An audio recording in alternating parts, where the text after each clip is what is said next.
So this is the Lima logo I had, and it's opening by itself a bit, so let's take a peek of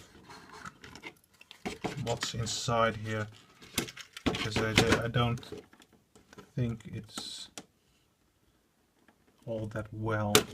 So just gently, here we go.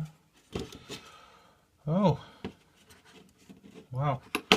So this one's pretty smashed up, pretty beaten up, and black, well, I don't know, black stuff inside.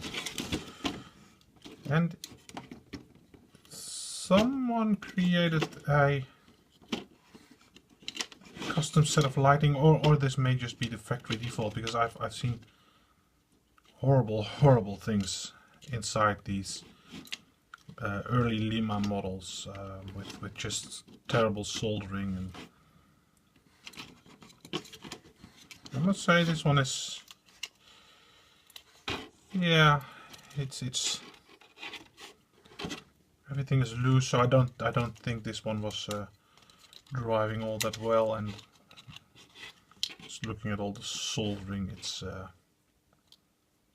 yeah, as if some amateur has been going all berserk. But I think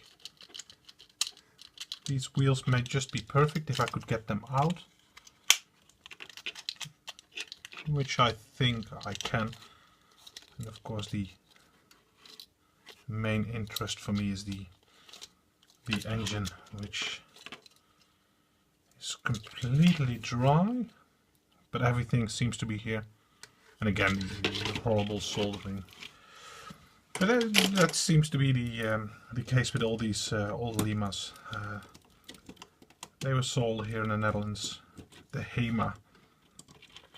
I guess when something gets sold over there, it's common goods, so to say, and you can see it in the quality of some of the things. But here we have one engine which I can fit into this one like that, and if I mount all this properly and close it, then I have and extend this wire, and I have a driving Mat 54 again.